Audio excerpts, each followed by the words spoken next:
But I'll tell you another story because magic is very much ingrained in Shetland stories, and lots of the time magic can be misconstrued or made to seem evil. And we have many stories of witches who are evil. We've also stories of the witches in the community that were revered and honoured, maybe sometimes feared for their abilities, but they could always be called on for help. So this is one of my favourite stories, and I'll tell you this, and then we'll have the interval. There's an island off of the west coast of Shetland called Papastur.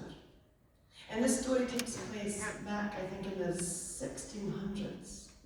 On this day, it was coming towards the end of summer, and the men had all come in with their catch of fish.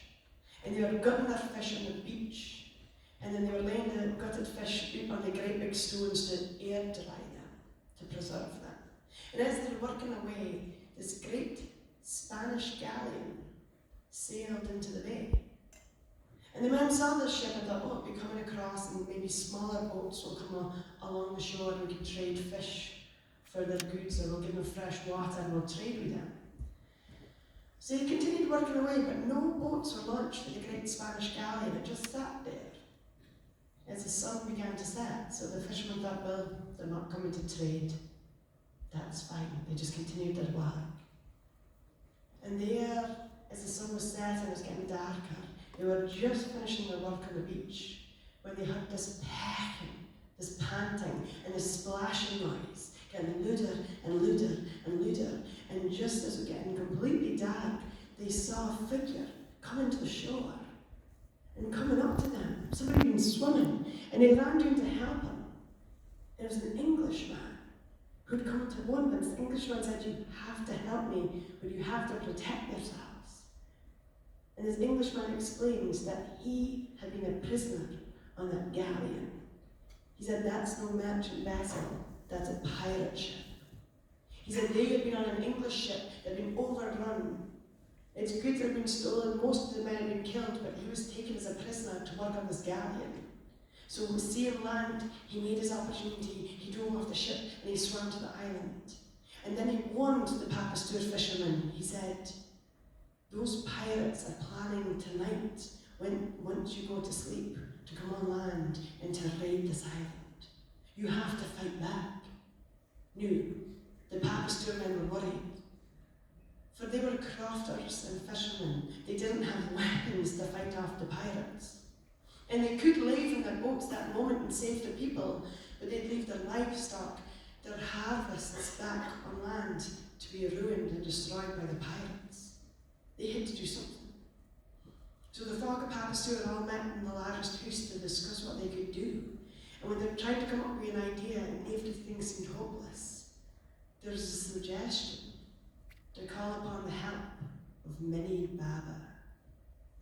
Minnie Baba was an older wife, an older woman, who lived just on the edge of the community, for she kind of liked to keep to herself. A witch she was, or as they called it back then, a hexie. A hexie is someone who could do things you couldn't speak of, and ken things you shouldn't have ken. So some of the men of the community went to Minnie Baba's house, and before they even went to knock upon the door, she said to come in.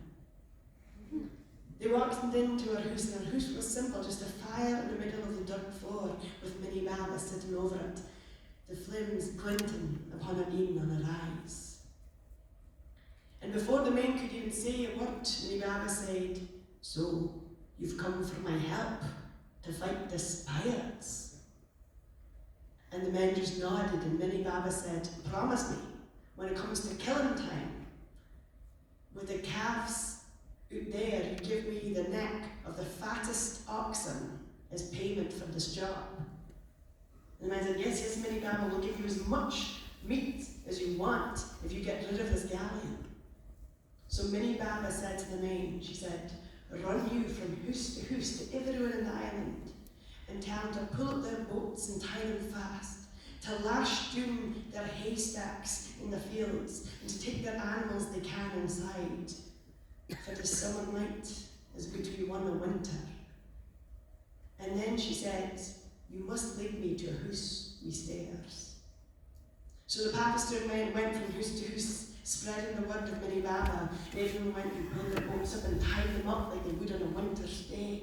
They went and they took in all the calves, they took the lambs into the lambing shed, they tied up their haystooks, the whole while Minnie Baba, in her older age, was led to a house in Papister upstairs.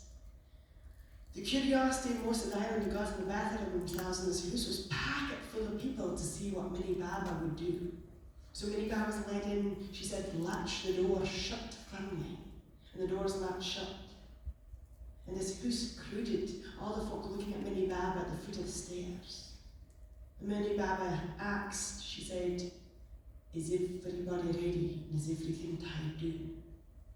And the folk nodded, and Minnie Baba then had this terrible sneak, this awful smile.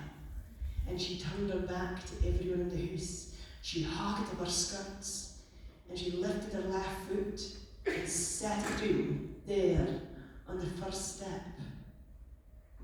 And you would have never noticed unless you were outside.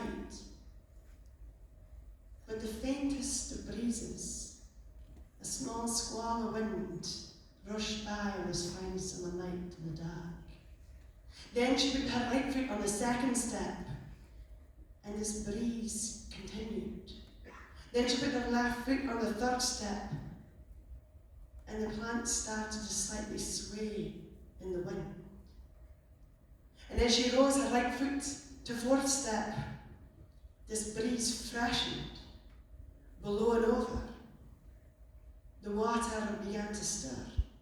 And as she went higher and higher up the staircase, the wind strengthened and strengthened until the folk in the house realised that they could hear a gale outside, a gale of wind that come up out of nowhere in seconds.